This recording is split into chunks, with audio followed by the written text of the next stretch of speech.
بسم اللہ الرحمن الرحیم۔ نبی کریم صلی اللہ علیہ وسلم کی سیرت مبارکہ کو بیان کر رہے تھے۔ ما قبل میں نبی کریم صلی اللہ علیہ وسلم کے سلسلے نسب کو ذکر کیا، عبد المطلب کی نظر کو ذکر کیا وغیرہ وغیرہ۔ اب عبداللہ کا حضرت آمنہ سے نکاح، اس تعلق سے ذکر کر رہے ہیں۔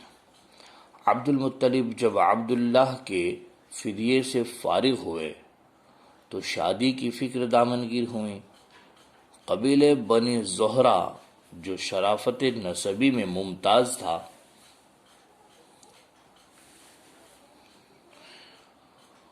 اس میں وہب بن عبد مناف کی صاحبزادی سے جن کا نام آمنہ تھا، اور اپنی چچا وہب بن عبد مناف کی زیر تربیت تھی، ان سے حضرت عبداللہ کے نکاح کا پیام دیا، اور خود وہیب کی صاحبزادی جن کا نام حالہ تھا، اور یہ وہیب بن عبد مناف وہب بن عبد مناف کے بھائی اور حضرت آمنہ کے چچا، تو وہیب بن عبد مناف کی صاحبزادی جن کا نام حالہ تھا، ان سے عبد المطلب نے خود اپنے نکاح کا پیام دیا۔ ایک ہی مجلس میں دونوں نکاح پڑھے گئے۔ حضرت حمزہ رضی اللہ تعالی عنہ انہی کے بطن سے ہیں،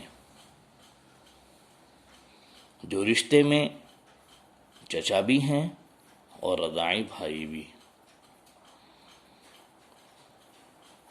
ابن عباس رضی اللہ تعالی عنہما فرماتے ہیں کہ جب عبد المطلب اپنے فرزند عبداللہ کو نکاح کے لیے لے کر چلے تو راستے میں ایک یہودی عورت پر گزر ہوا جس کا نام فاطمہ بنت مر تھا، اور تورات و انجیل وغیرہ سے بخوبی واقف تھی۔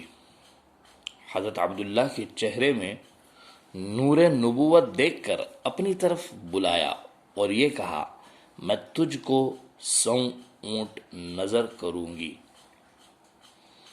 حضرت عبداللہ نے انکار کر دیا۔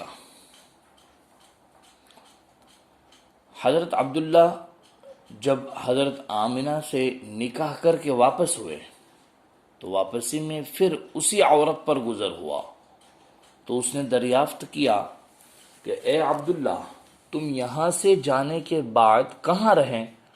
حضرت عبداللہ نے کہا کہ میں نے اس عرصے میں وہب بن عبد مناف کی صاحبزادی آمنہ سے نکاح کیا، اور نکاح کے بعد 3 دن وہاں قیام کیا۔ اس یہودی عورت نے سن کر یہ کہا کہ واللہ میں کوئی بدکار عورت نہیں، تمہارے چہرے میں نور نبوت کو دیکھ کر یہ چاہا تھا کہ یہ نور میری طرف منتقل ہو جائے، لیکن اللہ نے جہاں چاہا وہاں اس نور کو ودیعت رکھا۔ بہرحال حضرت عبداللہ بغرض تجارت قافلے کے ساتھ شام تشریف لے گئے۔ راستے میں بیماری کی وجہ سے مدینہ منورہ ٹھہر گئے۔ قافلہ جب واپس مکہ پہنچا تو عبد المطلب نے دریافت کیا کہ عبداللہ کہاں رہ گئے؟ تو قافلے والوں نے کہا کہ بیماری کی وجہ سے مدینے میں ٹھہر گئے ہیں۔ عبد المطلب نے فوراً ہی اپنے بڑے فرزند حارث کو مدینہ روانہ کیا۔ مدینہ پہنچ کر معلوم ہوا کہ حضرت عبداللہ کا انتقال ہو چکا ہے۔ 1 ماہ بیمار رہیں اور انتقال کے بعد مدینہ منورہ ہی میں مدفون ہوئے۔ حارث نے واپس ہو کر عبد المطلب اور تمام رشتہ داروں کو اس حادثے کی اطلاع دی، جس سے سب کو سخت صدمہ اور ملال ہوا۔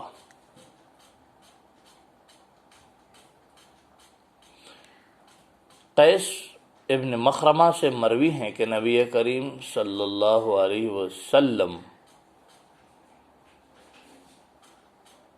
اپنی ماں کے بطن ہی میں تھے کہ حضرت عبداللہ کا انتقال ہو گیا۔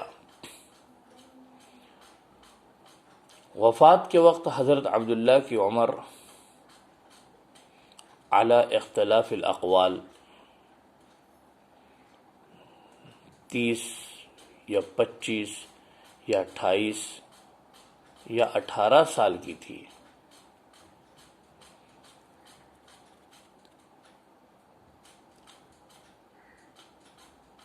حافظ علائی اور عسقلانی فرماتے ہیں کہ صحیح یہی ہے کہ وفات کے وقت 18 سال کی عمر تھی، اور علامہ سیوطی نے بھی اسی کو ترجیح دی ہے۔ انتقال کے وقت عبداللہ نے 5 اونٹ اور چند بکریاں اور ایک باندی، جس باندی کی کنیت ام ایمن اور نام اس کا برکت تھا، یہ چیزیں ترکے میں چھوڑی۔ بہرحال یہ نبی کریم صلی اللہ علیہ وسلم کی سیرت کو بیان کرنے کا ایک سلسلہ جاری ہے۔ آپ سے ادباً گزارش یوں ہے کہ آپ سنیں، اپنے رفقا اور ساتھیوں کو، گھر والوں کو سنائیں۔ اس لیے آپ اسے شیئر بھی کیجئے، نشر بھی کیجئے، تاکہ ہم آپ صلی اللہ علیہ وسلم کی سیرت کو سن کر فائدہ اٹھا سکے، اپنی زندگی میں عمل کر سکے۔ جزاکم اللہ و احسن الجزا۔